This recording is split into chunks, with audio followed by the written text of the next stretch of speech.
apa kabar Anda semua? Semoga selalu dalam keadaan sehat walafiat, tetap semangat ya. Nah, kita ngobrol lagi bersama dengan Bung Rocky Gerung dan saya kira ini Bung Rocky, saya baca berita ini, eh, Dasko, Ketua Harian dari Partai Gerindra menyatakan bahwa belum ada jadwal pertemuan antara antara Pak Prabowo dengan Ibu Megawati dan juga PKS karena masih ada kegiatan-kegiatan lain gitu ya. Ini saya sih melihat ini bahasa lain ya bahwa mereka tidak akan ketemu. Dan menurut saya ini kok malah ini kabar bagus ya Bung Rocky kalau nggak jadi ketemu ya. Iya betul, kan harusnya juga Pak Prabowo menghormati. Mm, Ada aja orang juga jengkel, kenapa sih mesti dibujuk-bujuk? Lain ya, kalau memang ada upaya dari PDIP, saya kira juga nggak ada upaya PDIP untuk berbaik-baikan dengan rejim Jokowi. Karena bagi PDIP, rejim, rejim Pak Prabowo itu kelanjutan aja dari rejim ya, Jokowi. Jadi itu cukup melegakan supaya tetap ada imbangan kekuasaan di dalam politik kita. Nah, PKS juga begitu mestinya tuh secara ideologis, apalagi PKS yang paling bersih sebetulnya menyuarakan tema perubahan. Nah, kalau dia tiba-tiba hanya karena satu dua orang di DPP berupaya untuk masuk dalam pembicaraan yang pragmatis, lalu nilai nilai setitik atau nilai dua titik itu merusak susu sebelang PKS. Jadi bagus kita mulai menyortir sebetulnya mana partai yang punya masa depan karena bertahan pada integritas, mana partai yang tiba-tiba layu hanya karena kebutuhan pragmatis ya, jangka pendek. Itu aja poin yang bagus. ya, ya. Dan kebetulan kan dua partai ini yang kita nilai bahwa dua-duanya adalah partai kader ya Bung Rocky. Meskipun ini kalau dari sisi apanya ideologinya ini satunya kutub utara dengan kutub selatan lah begitu ya. Tapi kalau kemudian ternyata yang kita sebut tadinya juga partai kader itu kemudian mereka juga terjebak dalam pragmatisme untuk ketambah kekuasaan, ya saya kira memang kita udah nggak punya harapan lagi terhadap politik partai parpol kita ini. Saya ingin lihat bagaimana PKS tumbuh sebagai partai kader dengan wilayah politik yang bersinggungan dengan agama. Dan itu bagus karena tetap ada unsur agama yang diperlukan sebagai panduan moral tuh. Ya, PDIP juga begitu, partai kader yang bersinggungan dengan ideologi marxisme, tapi itu mesti konsisten. Bahwa ada siksak-siksak, oke, tetapi kader-kader PDIP harus tegak lurus dengan prinsip Bung Karno, berdiri di atas kaki sendiri, anti kapitalisme, anti kolonialisme, anti imperialisme, kan itu yang mesti ditegakkan. Bahwa ada feodalisme di situ ya udah karena Ibu Mega mungkin tidak tergantikan sebagai anak biologis dari mantan Presiden Soekarno, tetapi kader-kader PDIP yang di daerah juga sebenarnya bagus-bagus. Saya bertemu dengan mereka dan mereka berharap masih teruskan model pengkaderan di ala PNI dulu atau di ala partai-partai awal. Bahkan mereka bilang ya pengkaderan ala PSI juga bagus karena itu membentuk bukan sekedar PNI ya, tapi PSI yang memilih untuk menjadi partai kader secara terus terang. Kalau PNI tetap ada mass formingnya dan itu tema yang diucapkan oleh Bung Karno. Tetapi sekarang masuk ke abad 21 orang mau lihat mana partai yang secara ideologis tetap konsisten, tetapi secara metodologis tidak lepas dari perkembangan ilmu pengetahuan. Jadi poin-poin ini sebetulnya yang bagus buat kita selenggarakan. Nah kalau Golkar, PKB segala macam itu ya udahlah itu partai yang betul-betul sangat pragmatis. Kalau kita lihat dari awal kan kecenderungan untuk mendekat pada kekuasaan itu udah jadi party ID dari Golkar. PAN pasti akan siksak di situ karena di tingkat DPP itu faksinya udah berantakan macam-macam tuh.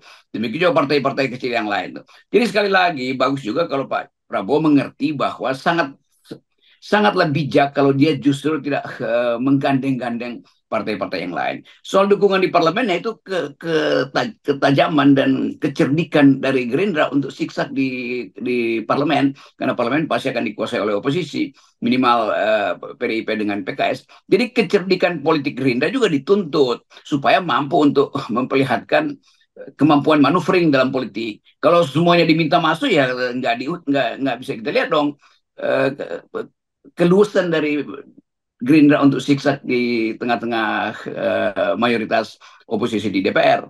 ya. Saya menangkap ada kekhawatiran lain ya. Saya kira dari Gerindra dan Pak Prabowo kenapa mesti terus menambah terus. Padahal kan sebenarnya kalau kita ngomongin sekarang ini hanya ada PKS dan PDIP di parlemen kan suara mereka kalau saya hitung-hitung kemarin sekitar 28% saja Bung Rocky. Jadi artinya secara narasi mereka makin akan rame di di DPR dua dua partai ini. Tetapi kalau ketika kemudian nanti voting dan sebagainya tetap dimenangkan. Tetapi saya kira ada potensi-potensi untuk juga pecah gitu karena ada faktor perbedaan-perbedaan, ada faktornya Pak Jokowi yang masih akan tercampur, ada Gibran di situ. Itu membuat saya kira mungkin Pak Prabowo berpikir masih rentan juga ya kalau tidak PDI dan PKS tidak ditarik gitu saya duga Bung Rocky. Ya tetap kan pikiran Pak Prabowo tidak boleh ada yang mau mengganggu Ya, ya. kebijakan dia. Kayak Hmm. itu poinnya tuh. Tetapi masalahnya kan bukan PDIP dan PKS yang akan mengganggu.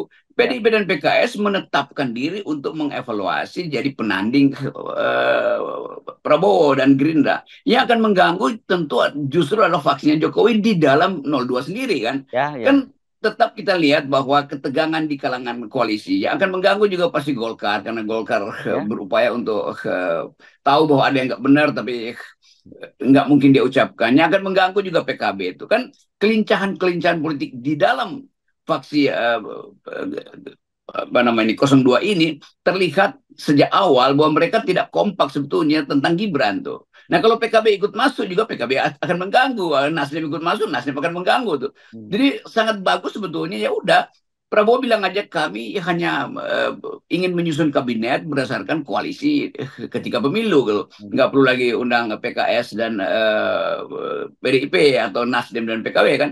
Jadi fatwa ini atau fatwa yang seharusnya dipahami oleh Pak Prabowo itu akan menimbulkan tepuk tangan dari publik. Oh, Pak Prabowo mengerti bahwa politik itu dari awal memang persaingan. Jadi bicara aja tentang persaingan sampai 2029. Kontrol terhadap kebijakan bisa dilakukan lewat DPR, tetapi juga ada kontrol yang non parlementer yaitu masyarakat sipil. Dan itu sebetulnya yang lebih berbahaya daripada memasukkan PKS dan PDIP. Kan nggak mungkin dihentikan tuh LBH ngoceh, Lokataru ngoceh tuh, Walhi ngoceh tuh, apalagi makin banyak LSM daerah yang berurusan dengan konflik agraria. Itu sebetulnya yang harusnya dilayani oleh Pak Prabowo. Pak Prabowo mesti bikin semacam sistem untuk menyerap yang non elektoral ini karena mereka akan bersuara lebih kuat. Dan masyarakat internasional sekarang udah terbiasa untuk lebih banyak mendengarkan LSM daripada mendengarkan partai politik. Ya, ya. Tapi saya kira mungkin Pak karena Pak Prabowo juga sejak awal diam-diam menyadari bahwa ya dukungan partai-partai politik sekarang di 02 itu sebenarnya tidak tulus kan seperti Golkar katakanlah itu pasti ada faktor sandra dari Pak Prabowo, Pak Jokowi, kemudian juga PAN begitu terusnya. Sementara kalau Demokrat saya kira ya karena faktor kemudian dia harus keluar dari koalisi perubahan karena tidak dapat tiket untuk sebagai wapres dan digeser oleh Caimin, ya dia kemudian pindah ke Prabowo. Meskipun dengan Pak Prabowo saya kira pasti akan bisa nyambung chemistry-nya Pak SBY. Tapi tetap saja bahwa kalau kita lihat anatominya karena ada faktor cawe-cawenya Jokowi itu koalisi 02 juga bukan koalisi yang solid itu mungkin itu yang membuat kenapa kemudian Gerindra dan Pak Prabowo tetap ingin memperbesar apa koalisinya gitu Dari awal kita tahu bahwa koalisi 02 itu koalisi yang dipaksakan karena ya, takut pada Jokowi itu. Golkar takut, Erlangga takut, ya. Jul takut. Hmm. Banyak partai yang juga partai kecil dalam koalisi 02 itu dibuatkan untuk kepentingan Jokowi itu. Hmm. Jadi sebetulnya setelah pemilu selesai ya tentu balik pada identitas partai masing-masing. Tentu Golkar merasa bahwa ya ini karena ditekan aja gue bergabung tuh. Padahal gue sebetulnya lebih punya potensi jadi wakil presiden Ya, minimal atau ya, jadi ya, presiden bahkan kan. Jadi tetap ide-ide sebelum koalisi ini akan terbawa waktu pembentukan kabinet nanti hmm. atau pembuatan kebijakan kalau sama-sama ada dalam kabinet. Tapi itu kan sifatnya ketegangan. Kan nggak mungkin misalnya Erlangga itu harus melapor terus pada wapresnya Gibran dalam Ya, soal perkembangan pembangunan. Kan biasanya wapres itu tempat untuk melapor perkembangan atau wapres sendiri akan turun untuk mengevaluasi apa yang sudah dilakukan oleh kabinet sebetulnya berdasarkan keputusan sidang paripurna. Tetapi bagi Erlangga kan tapi ini Gibran ngapain? Emang dia hmm. tahu apa dalam soal kalau Erlangga misalnya masih memegang Menko Perekonomian. Kan itu akan terjadi ketegangan terus menerus. Demikian juga Julhas yang pada waktu kemarin masih mangut-mangut. Apalagi Yusril Isa Mahendra misalnya. Ini ngapain nih anak kecil nih ngontrol-ngontrol partai gue. Ya, Kan itu dengan seni yang terjadi itu. Itu yang kita duga dari awal bahwa kimia di dalam 02 itu sebetulnya adesinya atau daya kohesinya itu kurang kuat dan memang tidak kuat. Jadi kelihatannya soal pertempuran internal ini akan mendominasi sampai pembentukan kabinet di Oktober. Itu masih panjang. Sementara di luar buruh bersiap-siap demo terus. Mahasiswa sekarang kembali lagi untuk konsolidasi. LSM pasti akan terus. Dan terutama dunia internasional tetap mengintip Indonesia. Nyampe nggak nih di 2009? Atau jangan-jangan sebelum Oktober juga udah ada ketegangan karena krisis ekonomi. Ya. Tapi kan sebenarnya itu kan harusnya Pak Prabowo nggak perlu khawatir semacam itu karena kalau dari sisi kualitas kepemimpinan, kemudian juga partai, bagaimanapun kan Pak Prabowo itu ya figur yang kuat dan partainya juga cukup besar dan saya kira PDIP, PAN dan sebagainya, sorry bukan PDIP, maksud saya Golkar, PAN dan Ah, Demokrat, saya kira tetap bisa mereka akan mengakui kepemimpinannya Prabowo. Jadi harusnya justru ini buat Pak Prabowo malah potensi gitu, bukan harus memperbesar koalisi. Tapi Prabowo kan dikelilingi juga oleh tokoh-tokoh LSM, masyarakat sipil, yang teman-teman kita juga, yang Ya, mampu untuk menerangkan pada Prabowo bahwa ada krisis legitimasi yang akan panjang. Dan hmm. Prabowo pasti diskusi dengan mereka kan. Jadi Ya, ya, Prabowo juga memantau bahwa dia memang tidak sepenuhnya memperoleh legitimasi dari masyarakat sipil. Dan ini yang dugaan saya itu, justru karena itu Prabowo mau memperkuat di dalam tuh. Padahal ini aha, problemnya di luar. hmm. Jadi diperkuat pun di dalam, misalnya sebut aja PKS, PDIP masuk, atau bahkan PKB dan Nasdem masuk, tetap dia tidak bisa mengendalikan kecerewetan mahasiswa, tidak bisa mengendalikan kekritisan masyarakat sipil tuh. Jadi sebetulnya konsekuensi dari keputusan Mahkamah Konstitusi dari awal yang keputusan 90 itu mulai sekarang terasa tuh. Dan Prabowo tentu tahu bahwa kok nggak bisa ya ada perdamaian, nggak perlu ada perdamaian karena dari awal kotor itu disodorkannya Gibran. Jadi Gibran tetap akan jadi batu sandungan Prabowo dalam upaya apapun, mau nyusun kabinet, mau memperoleh dukungan internasional, apalagi minta legitimasi dari masyarakat sipil, tetap orang akan lihat yang mau nego dengan kita siapa, Gibran apa Prabowo. Kan itu yang udah kayak dilem ke dalam pikiran kita. Itu akan terus sampai 2029.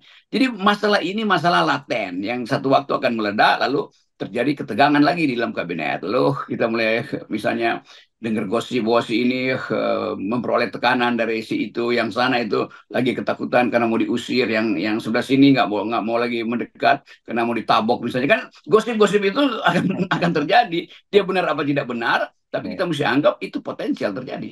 Iya, iya. Tapi saya kira dengan ucapan tadi, ucapan dari Dasko yang menyatakan belum masih banyak agenda lain, Ya, belum itu kabar yang bagus. Saya kira ya kalau mungkin bagi faksi-faksi yang pragmatis di PKS dan PDIP itu kabar buruk. Tapi saya kira untuk masyarakat sipil yang tetap sama demokrasi itu kabar yang baik. Begitu malah kita mesti syukuri begitu. Kalau ya janganlah ngapain ketemu-ketemu juga gitu. iya juga kabar baik bagi Yusril, bagi Oh Erlangga iya karena iya iya betul betul. nggak diambil porsinya tuh. Iya iya iya iya. Iya. Jadi kelihatannya Pak Prabowo dalam 1 minggu 2 minggu ke depan masih dengan isu yang sama, bahwa dia cemas legitimasi tidak diperoleh. Sementara Hmm. upaya untuk pragmatis juga akan ditolak Nah, karena bagi PKS dan Gerindra ya udah, itu kalau legitimasi nggak ada itu dia juga nggak mau. PKS dan PDIP maksud saya nggak mau terlibat di dalam gerbong Prabowo yang setiap hari akan dicaci maki oleh masyarakat sipil. ya, ya. Dan dipastikan kalau mereka berada di luar parlemen, ya ini 5 tahun lah begitu. Ke depan ini PDIP dan juga PKS akan mendulang suara lebih banyak pada pemilu yang akan datang. Itu yang kita hitung dari awal, bahwa penyakit hari ini itu harus sembuh dengan cara memulihkan harapan pada masa depan kan. Ya, Dan para pemilih hari ini tentu tahu bahwa kalau masih begitu juga ke depan itu ya golput lah atau hukum lagi ya, PKS atau PDIP. Tapi saya kira mulai ada pemulihan. Jadi pengkaderan di PKS dan PDI dan PDIP harusnya setara dengan keinginan dua partai ini untuk jadi partai yang bermutu di masa depan. Itu aja harapan kita yang kita yes, dorong. yes. Oke, baik. Terima kasih, Bung Rocky. Ya, tetap Ya, 0%. 0%.